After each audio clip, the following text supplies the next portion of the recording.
Assalamualaikum warahmatullahi wabarakatuh. Lihat sobat-sobat semuanya, lobster mimin sudah menetas telurnya. Bab 725.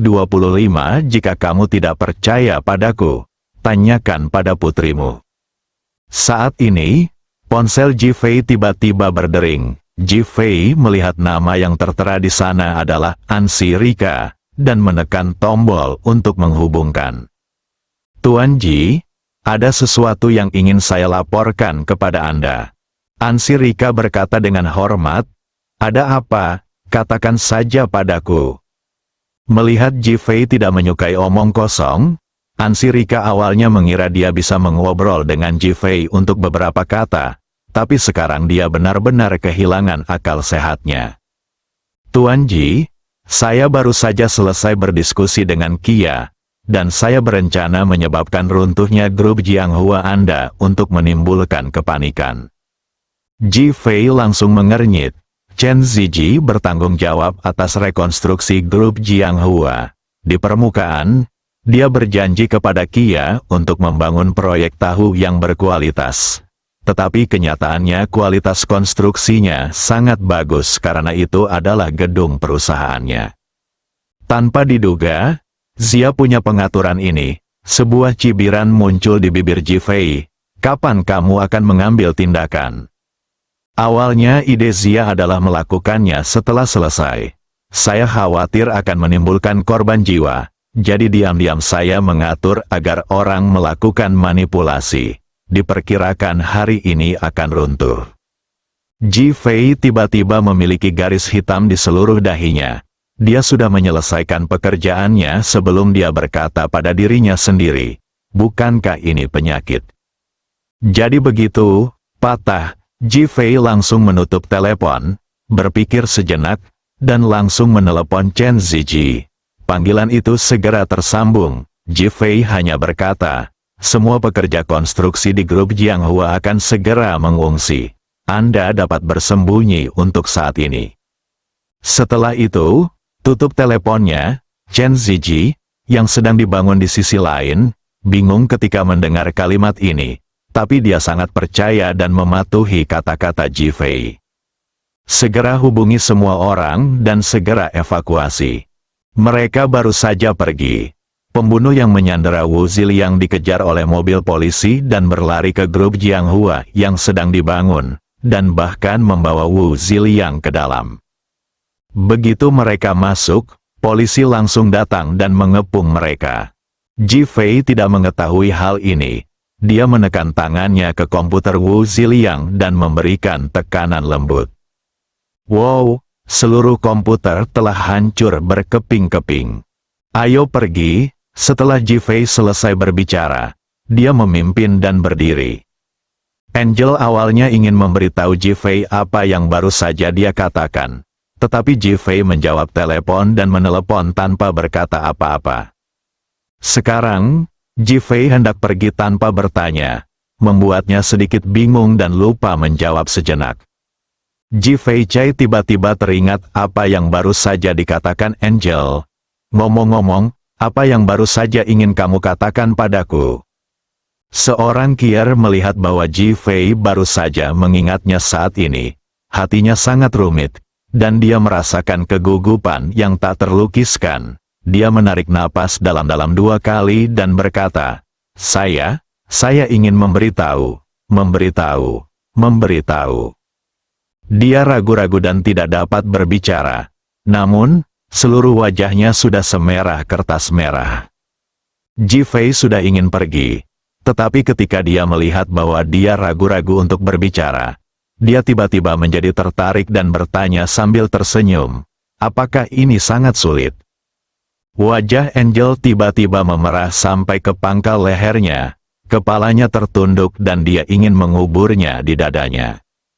Ji-Fei melihat penampilan Angel dan tiba-tiba mendapat ide untuk mengejek, dan bertanya sambil tersenyum, "Angel, apakah kamu mencoba membuatku bertanggung jawab padamu?" Setelah selesai berbicara, Ji-Fei menunjuk ke notebook komputer yang telah menjadi tumpukan pecahan. Wajah Angel menjadi lebih merah. tapi dia mengumpulkan keberanian dan menatap Ji-Fei. Aku tidak ingin kamu bertanggung jawab. Panggilan, Ji-Fei menghela nafas panjang. Bagus, kalau tidak, aku akan mendapat masalah. Memikirkan Seng Lingyun, Ji-Fei merasa kepalanya bertambah berat. Angel merasa kecewa di hatinya, Ji-Fei sepertinya tidak punya perasaan padanya. Ini juga sangat merangsang harga dirinya, dan dia mengumpulkan keberanian untuk menatap Ji-Fei.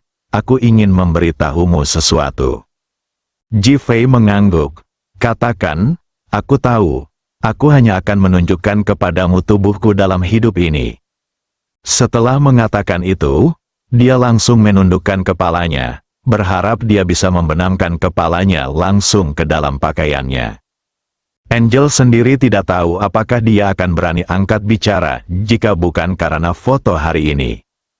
Tapi memikirkan keunggulan Ji-Fei, dia benar-benar menyadari bahwa dia telah jatuh cinta pada Ji-Fei. Bahkan saya hanya ingin menjadi satu-satunya wanita Ji-Fei. Ah, seru Ji-Fei. Angel telah berbalik dan berlari keluar dengan cepat. Ji-Fei tercengang, bagaimana dia masih bisa terjerat dengannya seperti Seng Lingyun. Pernahkah Anda memikirkan apa yang harus dilakukan terhadap mereka? Tentu saja, saya tidak pernah berpikir untuk bertanggung jawab atas mereka. Salah merekalah yang bertanggung jawab atas diri mereka sendiri. Dia tidak melakukan apapun, jadi dia tetap membantu mereka, oke? Ji-Fei tiba-tiba merasa sedikit tertekan. Tiba-tiba ia menyadari bahwa menjadi orang baik tidaklah mudah, dan menjadi orang baik pun membutuhkan tanggung jawab. Akhirnya, Ji-Fei menggelengkan kepalanya tanpa daya dan meninggalkan rumah. Ketika mereka sampai di mobil, Angel tersipu dan bersandar di mobil, kakinya terjalin secara alami. Karena ini adalah tempat parkir terbuka, postur tubuhnya menarik perhatian banyak pria, bahkan ada yang memotretnya. Tampaknya model mobil tercantik pun tidak secantik dan sealami Angel saat ini. Saat Ji-Fei melihatnya, hatinya bergetar, dia benar-benar cantik. Hanya tidak ada hubungannya dengan dirimu sendiri. Istriku Li Ruoshi adalah cinta sejatiku. Seorang kier melihat mata Ji-Fei berbinar sesaat dan kemudian kembali ke keadaan aslinya, merasakan kehilangan yang tak dapat dijelaskan di dalam hatinya. Ji-Fei membuka pintu, dan Angel segera membuka pintu dan duduk di kursi penumpang. Ji-Fei datang dan masuk ke dalam mobil. Saat dia hendak menyalakan mobil, ponsel Angel berdering dan dia melihat bahwa ayahnya An Wendong yang menelepon. Dia dengan cepat menekan jawab dan secara tidak sengaja melakukan panggilan melalui speaker ponsel. An Kier, apakah kamu dan Ji-Fei bersama? Terdengar suara tenang An Wendong dengan sedikit kecemasan. Angel bingung, tapi dia segera berkata, "Ya, Ji-Fei baru saja membantuku." Memikirkan foto-foto itu, Angel nyaris geram. Berikan teleponnya kepada Tuan Ji. Saya akan menemuinya jika saya butuh sesuatu. Kata seorang Wendong langsung. Katakan, aku mendengarkan, Ji-Fei berkata dengan sangat alami. Seorang Wendong segera mengetahui bahwa itu adalah hands-free, tetapi dia tidak peduli. Tuan Ji, ada penculik yang telah membawa Wu Ziliang ke dalam gedung yang sedang dibangun oleh grup Jianghua. Bisakah Tuan Ji maju untuk membantu menyelamatkan Wu Ziliang? Meskipun An Wendong adalah bos besar, dia sangat hormat di depan Ji-Fei. Dia tahu betul bahwa ada beberapa orang yang tidak mampu dia sakiti sama sekali, atau bahkan tidak bisa dia sakiti. Sepertinya orang-orang seperti keluarga Wu tidak bisa tersinggung. Dan Ji-Fei adalah seseorang yang tidak boleh dia sakiti sama sekali. Karena orang tidak peduli dengan posisi atau status resmi Anda, mereka hanya peduli dengan suasana hati Anda. Sangat sopan. Ketika Ji-Fei mendengar tentang Wu Ziliang, satu-satunya pikirannya adalah dibunuh. Saudara An, Wu Ziliang adalah bajingan. Saya tidak akan membantu orang seperti itu. Wajah seorang Wendong tiba-tiba merasa malu. Tapi dia tetap tersenyum dan berkata dengan ragu-ragu, "Tuan Ji, jangan terlalu marah. Saya pikir lebih baik Anda membantu menangani masalah ini. Sama sekali tidak bagus, jika kamu tidak percaya padaku, tanyakan pada putrimu." Ji Fei menendang bola langsung ke Angel. Bab 726, apakah kamu bodoh? Brengsek, setelah An Wendong mendengarkan cerita Angel, dia tidak bisa menahan diri untuk tidak berkata dengan marah. Dia benar-benar tidak menyangka Wu Ziliang akan berperilaku seperti ini, yang merupakan tindakan ilegal. Panggilan, seorang Wendong menghela nafas panjang dan berkata, "An Kier, meskipun Wu Ziliang melakukan sesuatu yang sangat berlebihan dan bahkan sangat keji dalam masalah ini, kita harus mengutamakan situasi secara keseluruhan dan tetap menemukan cara untuk menyelamatkannya." Seorang Wendong harus mempertimbangkan latar belakang dan status keluarga Wu. Hati Angel berkilat kesakitan, dan dia tahu bahwa ini adalah ketidakberdayaan keluarga besar. Kalau tidak, Wu Ziliang tidak akan diizinkan menjadi agennya. "Ayah, aku tidak peduli dengan urusanmu. Tapi Wu Ziliang tidak akan pernah menjadi agenku mulai sekarang. Jika ayah terus memaksaku, aku lebih baik keluar dari industri hiburan." Angel berkata dengan sangat tegas. Seorang Wendong mengetahui karakter putrinya dan mengangguk di ujung sana. "Jangan khawatir tentang ini. Setelah ini selesai, saya pasti akan membiarkan keluarga Wu memberi saya penjelasan." "Oke. Aku akan menutup telepon jika tidak apa-apa." Angel hendak menutup telepon. "Tunggu sebentar," seorang Wendong menghentikannya dengan cepat. "Saudara An, jangan tanya saya tentang menyelamatkan orang. Saya, Ji Fei, bisa menyelamatkan orang, dan Anda tidak mampu membelinya."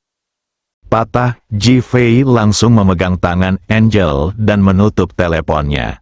Dia tahu apa yang ingin dikatakan An Wendong nanti dan mencekik idenya di buayan.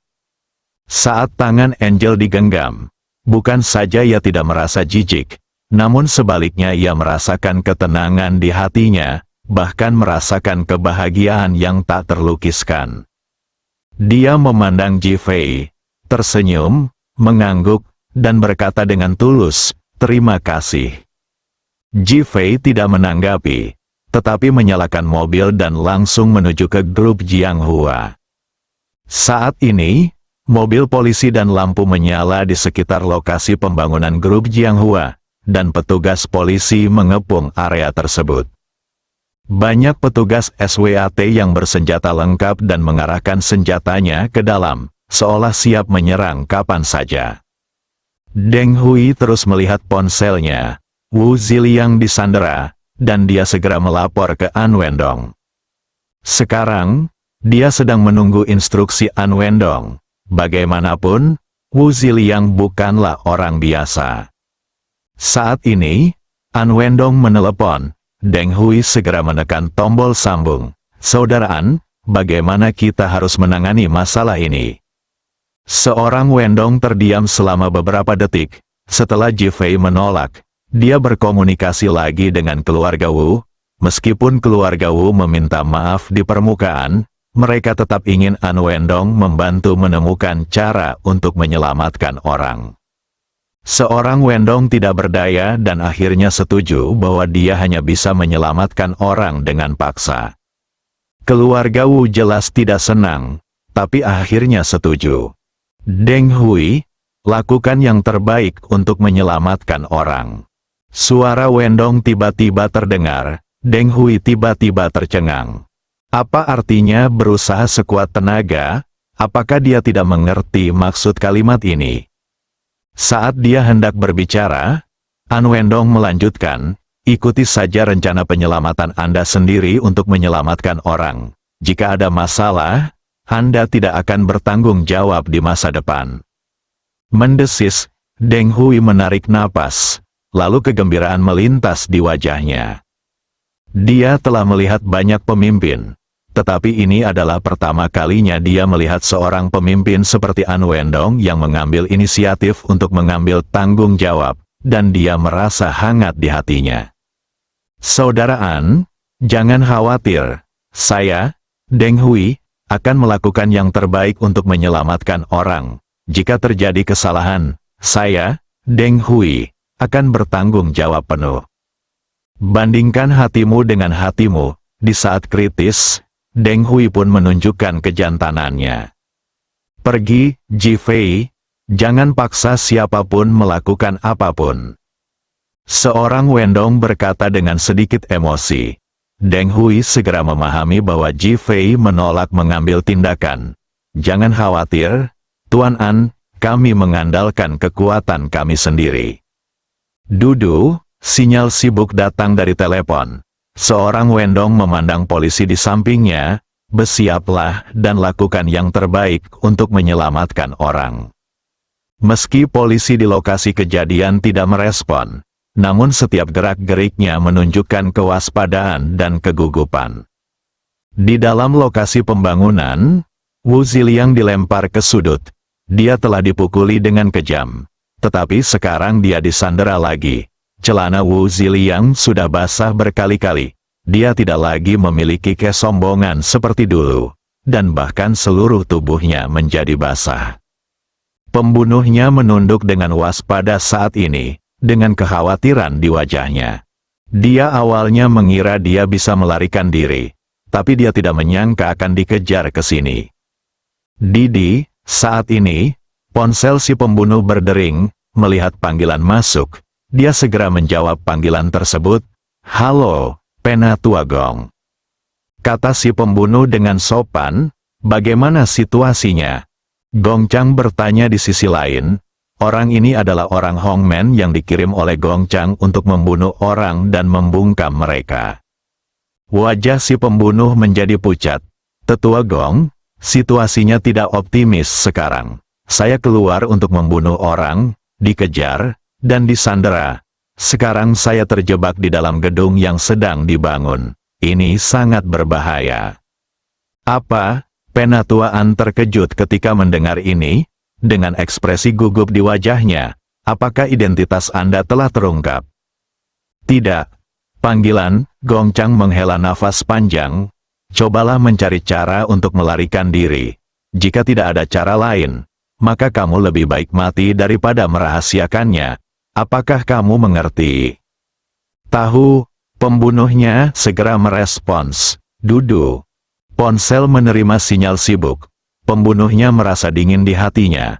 Tetapi ketika dia berpikir bahwa orang Hongmen harus selalu hidup atau mati ketika menjalankan misinya, dia langsung menjadi tenang.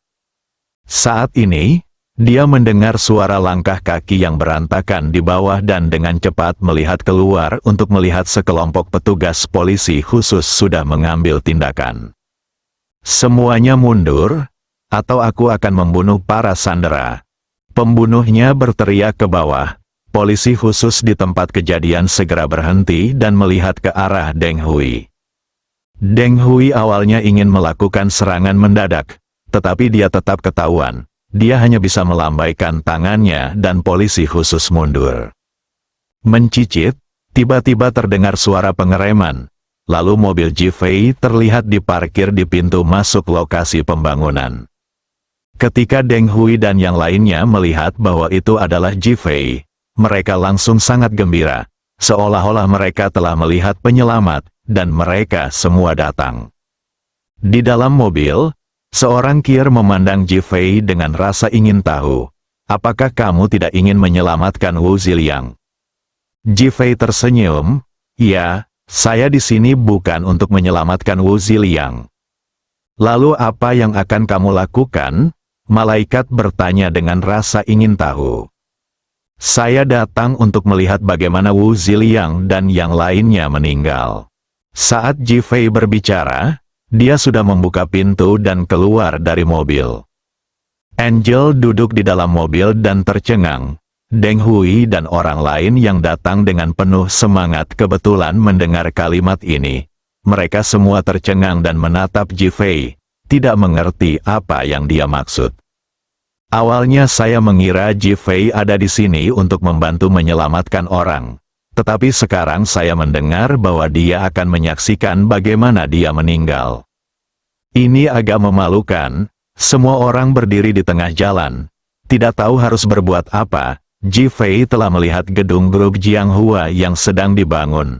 Orang-orang di dalam, dengar, gedung itu akan runtuh. Jika Anda terbunuh di dalam, Anda akan menanggung akibatnya. Dahi, tidak hanya polisi, tetapi juga pembunuh di dalamnya tercengang dengan kata-kata Ji-Fei. Saat berikutnya, apakah kamu membodohi orang bodoh? Teriakan marah si pembunuh datang dari dalam. Bersambung.